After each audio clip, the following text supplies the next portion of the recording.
Napakaganda po ng panahon. Tampo natin po yung mga tindahan na kung saan nagbebenta po talaga ng unbelievable prices na hindi na po kailangan talaga pumunta minsan sa second hand shop dahil pag end of season sale, ibang klase po talaga. Ang cute naman ng truck na yun. Alala ko tuloy na malit kami ganyan po harapan ng mga truck. Sarap po lumabas pag maaraw kahit na medyo malamig ang panahon. Ay naku, sana magtubuan na ng marami ang makabuti para makapagharpat na tayo sa gubat. Kung mamimili po sa shopping, lumantak muna kayo. O para hindi kayo mainit ng ulo. Ano po lagi, tuwing mamimili po kahit sa palengke. Kasi minsan pag gutom kayo, pagka lalong bibiling ko, napaparami ang gastos ninyo, di ba? Dito minus 70% off, up to 70% off, talaga napakarami pong sale. Napakarami mga gamit po sa bio at gardening. Po nagre-range na lang ng 1 euro something, tapos yung ibang mga set 3 euro, 2 euro. O di ba mumura? Minsan nakakaisulto yung ganito. Magpapark at tapos makikita mo ganyan sa harap mo. Eh ano ngayon? Kung rich. Gitero lang. Sensya na po hindi ako nakakuha ng video doon sa dalawang shops na up to 70% sa damit at doon sa mga furnitures, accessories, home decor, dahil bawal din po bukas sa loob dahil may mga namimili, napakarami po tayo. Dito naman po tayo sa Rusta sa gardening section. Diba? Kapag ganito pong mag-pre-autumn, napakarami na pong sale sa mga outdoor accessories, needs, materials. Tulad po nitong wood chips. Napakalaki. 50 liters, 6 euro lang. At po nakikita po ninyo sa labas ito, super sale na. Halos pamigay na lang. Ayan po mga kabayan, dito na po tayo sa recycling point. Sa mga ibang shops, meron po talaga dito, dinodonate po yung mga damit. So every year po talaga, hello, nag-ano po talaga ako, nagde-declutter po ako, nagbabawas po ako ng mga gamit sa bahay, lalo na mga damit. Hindi ko na pinadadala sa Pilipinas kapag mga gamit na. Kasi nakita nyo naman po sa mga tindahan po dito, dati po, ngayon may bagong shop. Yung 30 euro na blazer na nabili ko, 30 euro ngayon, 1 euro and 57 cents. Imagine po ninyo, kapag end of season. So ito pong mga damit po na to, kailangan pag nilagay po dyan malinis. Kasi dadaling po ito sa, ibigay po ito doon sa mga less fortunate ones. Saka yung iba po, ilalagay po nila sa shop na nagko-collect po sila ng pera at donation para makatulong din po sa ibang mga projects nila. Di ba napakaganda po ng sistema? Madami din po itong gamit na dadalhin po. Alam po kadali, bababa lang po yan, protected po ito ng any season, spring, summer, fall, winter. So hindi po mababasa. Kalagay po ng tama sa plastic, hindi po sira. Yan. Then doon na po, anong kabilis, di ba? Ang sistema po talaga na may maayos na talagang ang implementasyon ng mga proyekto ng gobyerno ay kapag ang proseso po ay binabalik sa mamayan ay napakasarap pong mabuhay sa isang komunidad o sa isang bansa. Talino ko doon na, ganda na pagkakasabi ko doon na. Tara po, samahan po ninyo ko. Dire-diretso pa rin po tayo. May mga kasama po ang mga kaibigan po ngayon kasi lalabas po kami mamaya sa bar. So after nag-donate ko ng damit, dahil may nakita po 3 cans. Talagang puro pera ang pinag-iisip. Sayang din po yun. 45 cents din po yun. Tara po.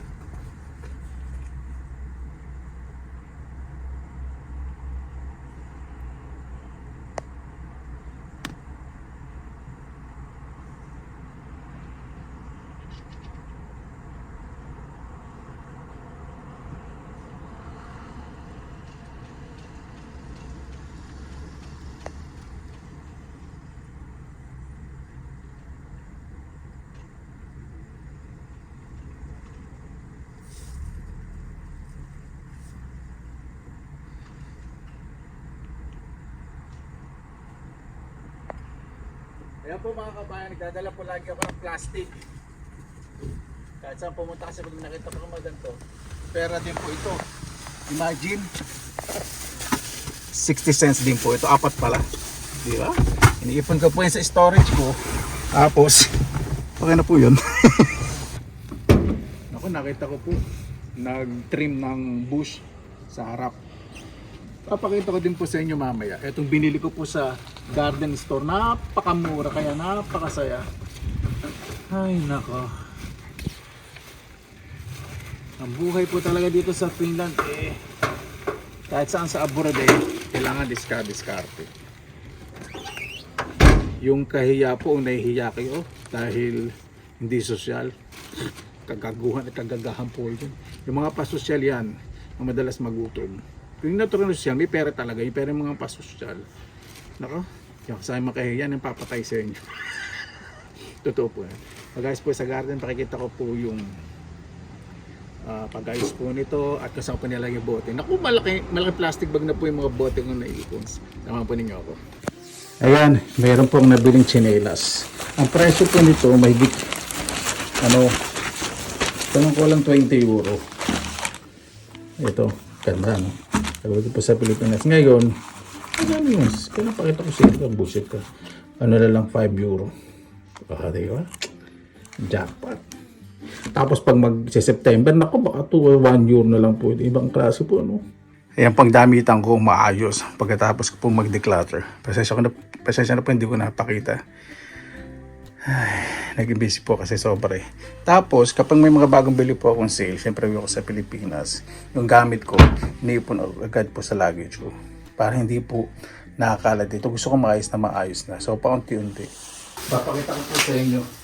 Ito po yung bote na naiipon ko pag may mga bisita po. Kung minsan may dala po silang mga maiinom. Ito po yung napulot po natin kanina. Ilalagay ko na po sa plastic. Pag sa bahay po, ano po ito, pinatutulog mabuti. Kasi ito hindi natin natutulog. Kaya binuhol ko na. Para hindi mangamoy po sa bodega. Ito ko po sa inyo yung naipon kong mga bote. Kasi pag marami, mas marami pera. May kakwento po muna ako. Alam po ninyo, kung sumbong ano. Minsan pag namumulot po ako ng bote, nangyari po kasi ito hindi po sa paninira. May nakita po akong kababayan po natin. Narinig ko nag-uusap sila ng Tagalog. Ako tahimik lang. Tapos, basta binarinig ako sinabi na, bayan, sabi nakakaya naman mo. Mga ganon. Hindi ako mamumulit ng ganon. Mga ganon. Tapos nakita yung mga mukha nila. Parang mas nahiya ako. Hindi po. Hindi naman po sa pandalait. Alam po ninyo, wala po talaga taong pangit. Ang tao pong pangit, kapag pangit ako galing, kahit na ang itsura ng tao, ang tingin nyo sa tao na yung pangit. Hindi po sa pagdadya. Pero hindi po tama yung mentality na iniisip ko. Ignore na lang po natin, huwag na lang po natin pansinin. Kasi hindi naman direct sinabi sa akin yun eh. Saka that time, buti nakakain ako, maganda ang mood ko. Kung hindi maganda ang mood ko, ay, ganito pa pala. Tapos naglakad ako sa harap nila. Harap nila matangkad ako mabangis. Parang napahiya sila. Yeah. Diba? Parang pinaramdam, hindi ako nagsalita sa kanila, pero parang pinaramdam ko sa kanila, narinig sinabi nila. Saka, hello, namumulat ako ng bote, mas social pa yung dating ko sa kanila. Kaya sa mga itsura nila mga aswang. Tapos nakita ko po sila sa city center. Kasama po isa mga kaibigan ko Pilipina. Nakayuko po sila. Ito chismis nakayuko po sila. Sabi ni sa kaibigan ko Pilipina, Benson, kamusta na? Yaman-yaman mo na. Eh, hindi naman po ko napanood ko sa YouTube. Paggawa ka pa, 2 na bahay. Uy, parapartigan na. Kamusta? Ganda na trabaho mo. Tapos yung dalawa po, parinig po sa isang isla. Na kung saan namumulot po ang bote. Pahiya po sila. Sa akin di ako nagsalita. Ang kinakausap ko yung kaibigan ko, hindi ko po pinapansin yung dalawa. Parang gano'n sila. Parang hindi mapakali. Yan. Kaya kahit nasaan po tayo, mas maging mabuti po tayo. Ingat po tayo sa mga sasabihin natin. Lalo na kung itsura natin, hindi naman kagwa po, nagkagandahan, mas mag-ingat po tayo. Hindi po ako namimintas. Kasi mapipintasan po tayo, lahat po tayo may imperfections. May mga flaws po tayo na hindi maganda sa pagiging ng ibang tao. Kaya kung estado ng buhay yung pag-uusapan, huwag po tayo magmalaki. Diba? Silence is golden po dito sa Finland. Diba? Ganun po. Hindi mo kailangan pag malaki ko anong meron ka, kung anong tapos mo, para doon pagbasihan ko ano yung respeto ibibigay sa'yo. No, no, no, no, no, no. Hindi ganun po ang buhay. Kailangan maging pangkumbaba. Hindi mo kailangan pag malaki yung meron ka. Let the action speak louder than words. Galing ba? Dali lang po ha. Kukunin ko yung mga bote ko.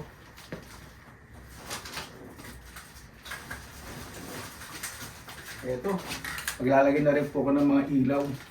Pero di pa po ngayon.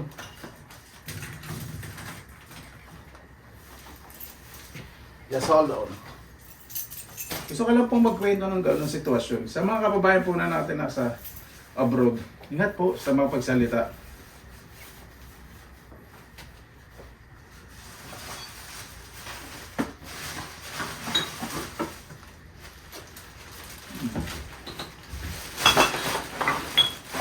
Dito naman po kasi, walang pakialaman. Yung pamumulot ng ganito, wala po dito mahirap sa kamayaman, sa natural po sa kanila. Kahit mga bata, namumulot po dito, pambili ng candy, ng laruan. Kung may mga matatanda, minsan maglalakad, may dala po silang plastic at tulad ko. May mga kaya po yun, hindi malalaman ko sino dito mayaman. Talagang mayaman, wala po dito mahirap. Taas mamumulot sila. Ayun na po sila. Ito na po yung naiipon ko. Diba?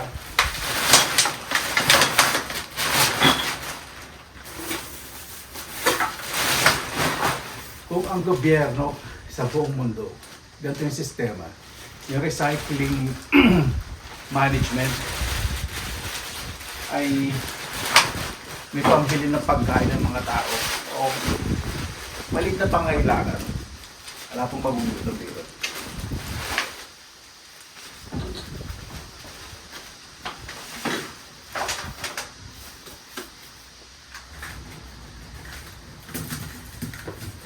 Ito rin po sa loob ng storage ko, malinis, parang na eskwela, napaka-organized po. Ganyan po ako eh.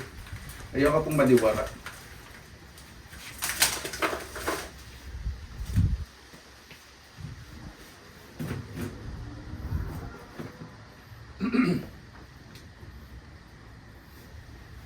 Ayoko na pong masyadong magkwento ng mga bad experiences about our fellow men o kababayan. Kasi may sa ganun yung mga pangit. Hindi po, maraming securities, inggit. Hindi ko alam. Nasa isla naman sila eh. Sila nga yung mga mukhang nagtutungkab ng ano. Yun. Kaya, basta ingat lang po sa pagsasalita. Lalo na po sa ating mga magulang. Huwag po nating bastusin. Kung may nasasabi po sa atin ng mga magulang po natin, nung mali tayo, o nagagawa na napapalo tayo noon, huwag na po natin dati sa paglaki po natin. Isipin po ninyo, lumaki kayo ng maayos. Pinagtanggol, minsan nagagawa po kasi ng galit yung pagpalo sa atin, pagsasabi, dahil mahal tayo. Pare tama tayo. Diba? At lalo na kung matatandaan yung mga magulang nyo, huwag niyong pakita na kaya-kayanin nyo dahil hindi na sila makilos. Dapat ginawa niyo yung kalakasan pa nila. Diba? Maging patas tayo sa buhay, lalo na sa ating mga mahal sa buhay. Ayan po nagawan dito. Mapansin po ninyo, pantay na pantay po itong bush sa harap. Pero na hindi pa. Ino na po dito sa mga primera klaseng mga mamamayan dito. Dito po, kapag sarili nyo po yung bahay, pwede kayo umorder ng tagalinis o kayo. Siyempre mag-order lalo na sa mga busy artistahin, katulad na sa likod ng camera, ganun dapat. Lising ko pakita po sa inyo paano paglinis po dito sa labas kapag sementado. Hindi po dito kasi gumagamit ng walis. Nadala po ang walis galing sa Pilipinas, walis tingting. Pero, gusto ko pong gawing collection dito. Dahil nung nakita po mga kaibigan ko, yung walis tingting gusto nilang bili. Hindi pagkakitaan mo kuya, magdala ka pa galing sa Pilipinas, mabigat po. Isa hindi po walis tingting. At least kumita ka. Kasi siyempre, paano naman gusto kong mga lamunin galing Pilipinas, di ba? Oh, hello. Gusto ko rin naman magmayaman dito. Ayan. Yung mga iba po, yung naglilinis dito, maayos po talaga binabaras. Hindi ko po maintindihan kung bakit naglilinis ng medyo burara. I have to send a complaint. Dito po. Kasi nagbabayad kayo tapos hindi na ayos, di ba? Yung complaint naman dito, hindi naman parang ito yung may-ari ng buong mundo. Na parang pagka-ari mo yung pagkatao ng isang tao, hindi. Na proper manner naman. Send na kayo ng picture. Pakita ninyo, wala nang masyadong daga na bakit ganito na hindi na maayos. Ganun lang simple. Tapos babalikan niya nila. Ayos eh. Pero hindi naman po ako mag-complain. Hihingi na lang po ako ng konting refund. Hindi. Quiet na lang. Kasi minsan di ba, yung ibang mga tao may moment, may araw na sobrang pagod. May kasi malamig din ang panahon.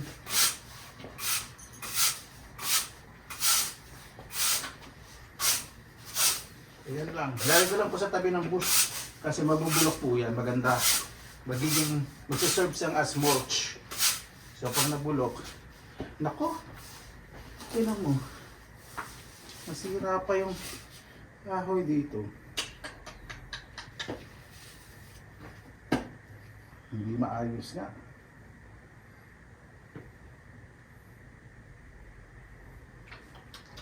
Huwag mo na ilalagay. Kamaya na lang nga. Huwag mo na doon. Hindi masyadong kita. Ito kahit hindi po magdamo. Tapos na ito naman po kalinis.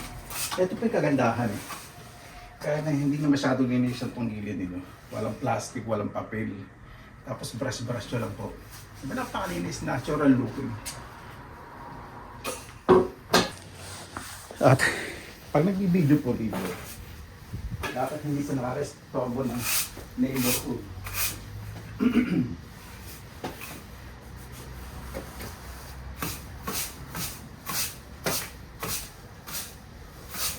Ganyan po ako eh.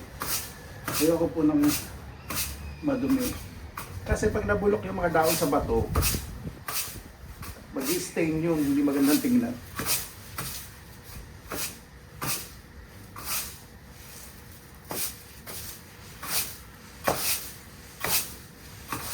Lagay ko sa ilalim ng bush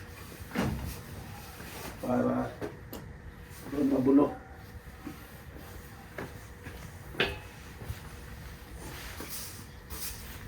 Yan na po kasimple.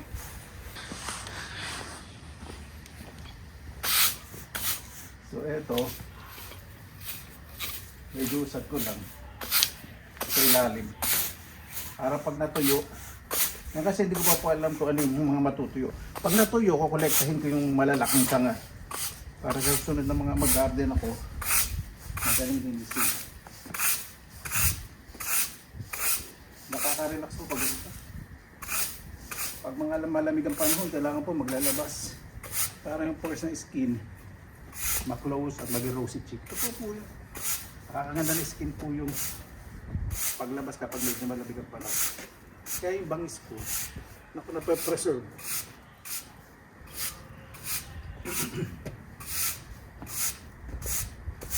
Sarap ang linis pag hindi mainit.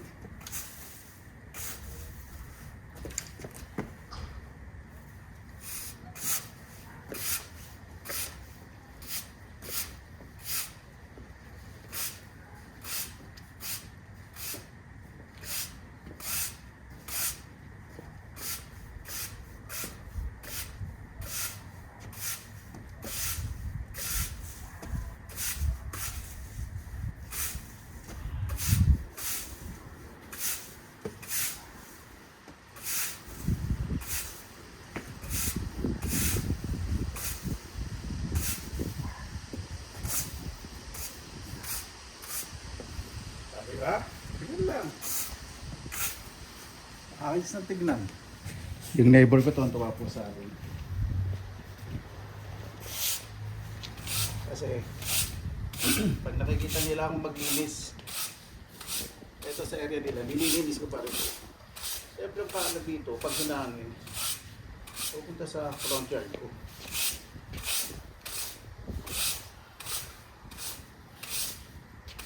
Napakalinis at napakaayos ko daw po sa bakuran.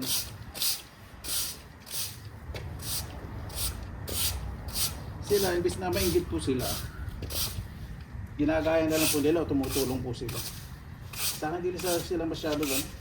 Si Zero to si Zero, chismoso, chismosa.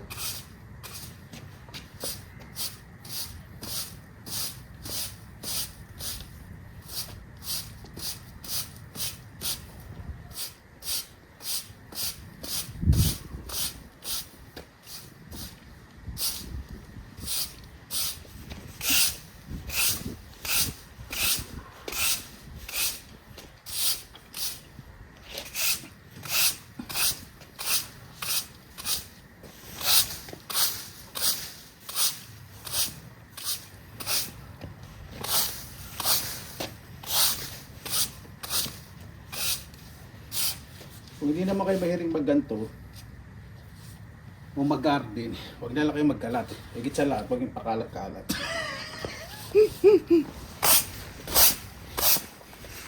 Ayan po, di ba? Malinis. Hindi ko na po dadamuhan po yung ilalim. Mamamatay naman po yan sa autumn. So pag spring sa kanila ako magbabawas. Kasi next year, mas gusto ko pong magtanim ng mga gulay. Kaya dito po sa front, tatanim din ako mga gulay. Sa mga planters, excuse me. O, diba?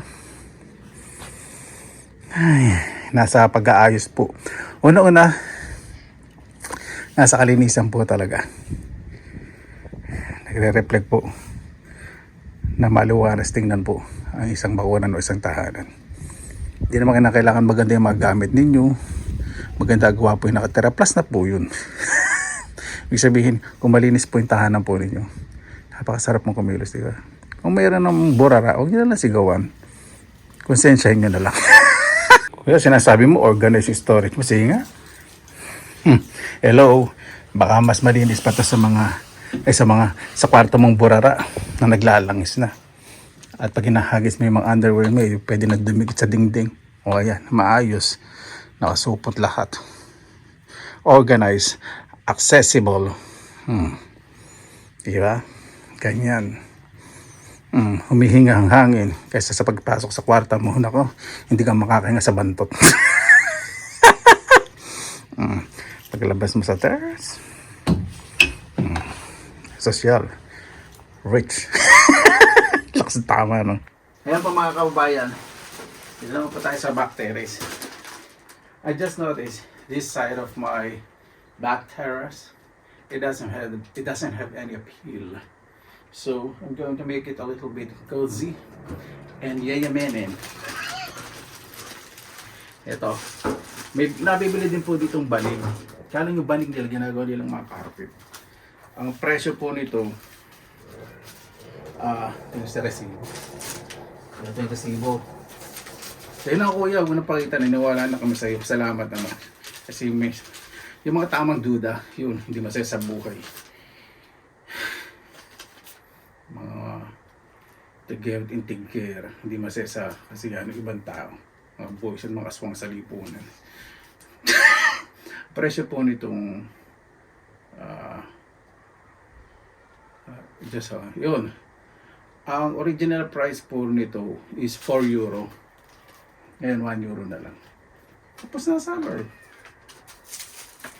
Ito lang po gagawin ko dyan. Yung kulay, siyempre, babahay ko po dito sa counter and rustic style.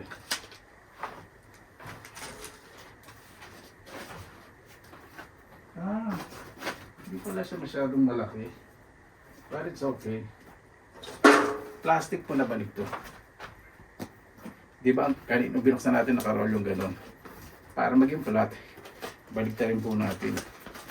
I-roll natin muna itong other side. Ito po yung simpleng kaalaman sa mga taong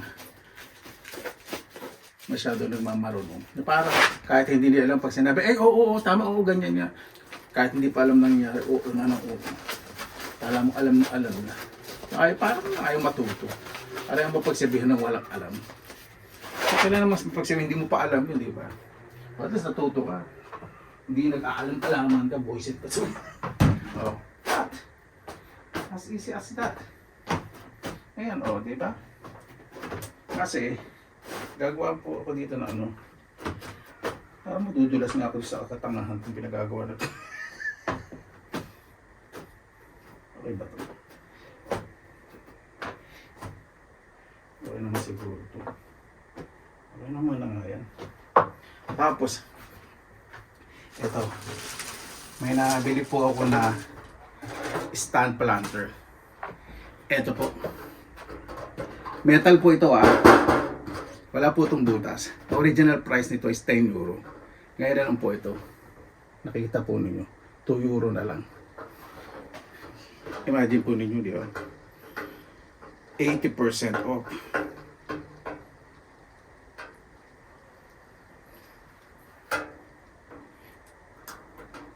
Siyempre, gabit ang mura dyan. Mga business po kasi dito. Ganyan po yung competition nila. Competition. Ay, bumili nga rin po ako ng fabric planter. Pwede po itong pantakip. Ayan yung style niya. Parang nagla-live selling Makakabenta ako nag-live selling ako. Pwede po itong pantakip pag nagpalaki kayo ng mga punta sa garden, lalo na sa mga malalamig na bansa sa springtime. So magiging warm, hindi magkakaroon ng frostbite o hindi malalamig at lalaki ng maayos. Mabibigyan ng warm temperature and humidity sa inyong mga Asian vegetables. Lalo na pag chill ang weather.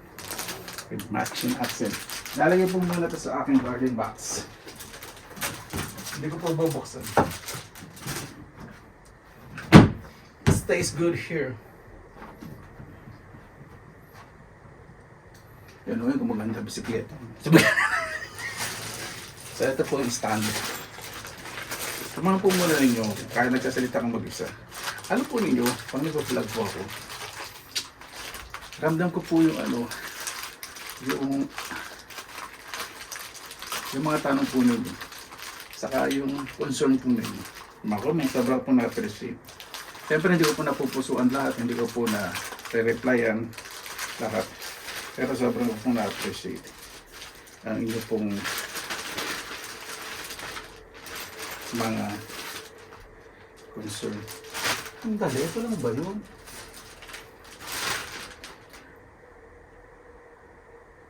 Ay, oo, ito lang nga. Tapos, kailangan ko muna pamputol. Sandali lang po. Ayan. Natuwa na po ako ng ating pangkat. Kaya medyo lumayo-liyo kayo, hindi ko masyado kita sa camera. Saka yung mga pinaglalagay mo, ito wala nakakaalam sa pinagagawa. Okay. Nakalusot ang sarili. Kapag nagbebenta po sila ng mga ganito, kompleto. Napakamura na, may tools pang kasama. O, diba yung mga pampihit, tornilyo, tapos maganda pa yung plastic, pwedeng i-recycle. Ito lang hindi. Diba? Lagay lang muna natin sa plastic lahat ng kalat. At mamaya na lang natin i-organize. Meron kasing cable tie. Yun. Ganda rito coated. Pinturado tong metal. Ganda. Pwede dito sa indoor. Pero dahil gusto kong magmayaman, lagay muna dito sa outdoor.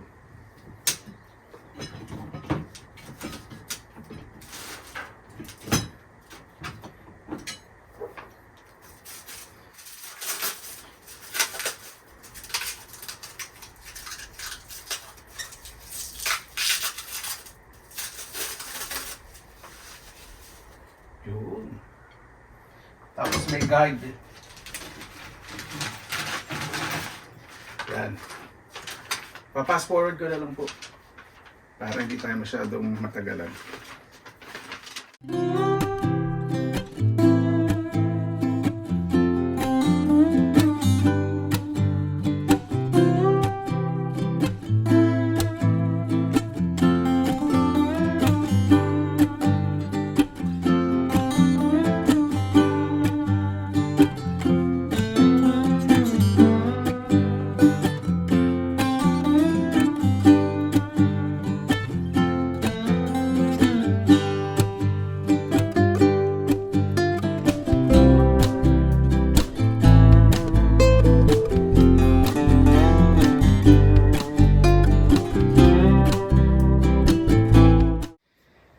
ba, di ba? Ganda. So, lalagay ko lang po yan dito. Partition. Medyo may partition po ng bagya. Ayan. Doon ko po muna nilagay para may partition. Ano ba yung partition ko? Hindi maganda. Kasi pag nabuo ito ba? You're quite smart. I got your idea. Yan ang gusto ko ipakialam mo. I just realized na hindi ko po muna ito lalagay sa labas. Kasi mag-winter, so mag-stain. Lalagay ko ito sa kwarto ko. Pakikita ko po sa inyo.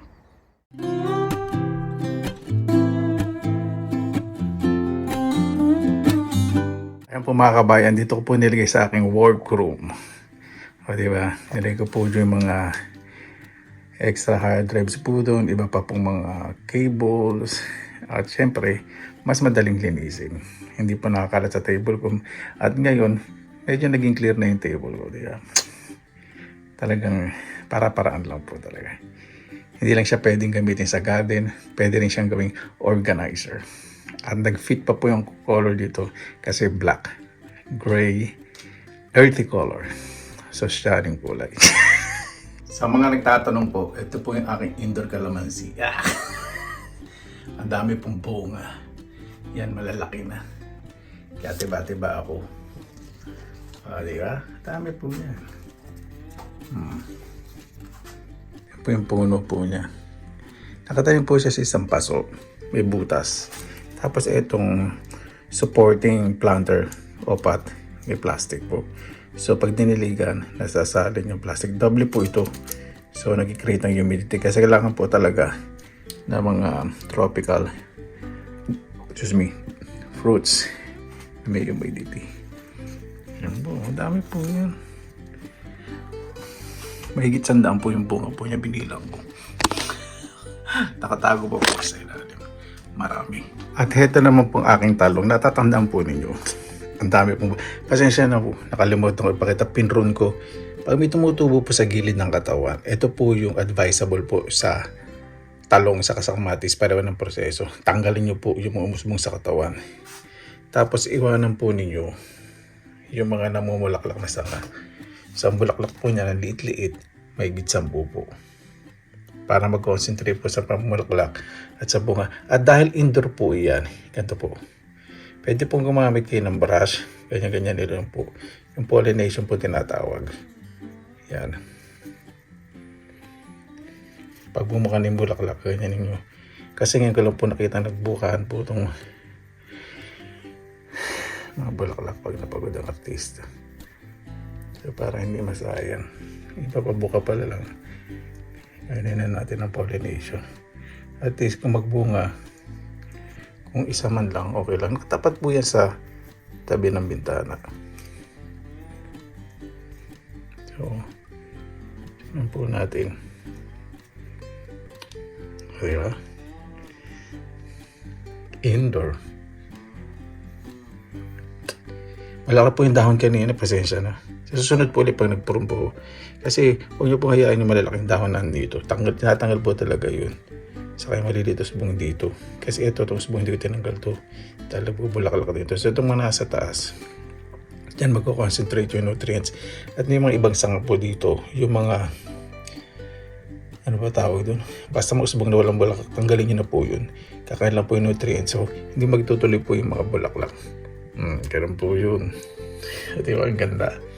Lalo na pag namungo po. Hindi ko po alam kung malalaki po bunga po nito o bilog. Kasi tinatanim po nila dito yung malalaki ang bunga eh. Di ba po napakasarap po namnamin na may maayos na sistema. Walang magugutom. Talagang implementasyon po ng batas ay sinusunod po ng mga tao. Yan po ang pinakamahalaga. Sa isang mamayan o sa isang bansa. Maraming salamat naman po sa inyong oras na ilan sa Pinilang Alakbay. Basta lagi po tayong positive vibes, good vibes. God bless, ingat po lagi, magandang araw. Laban lang!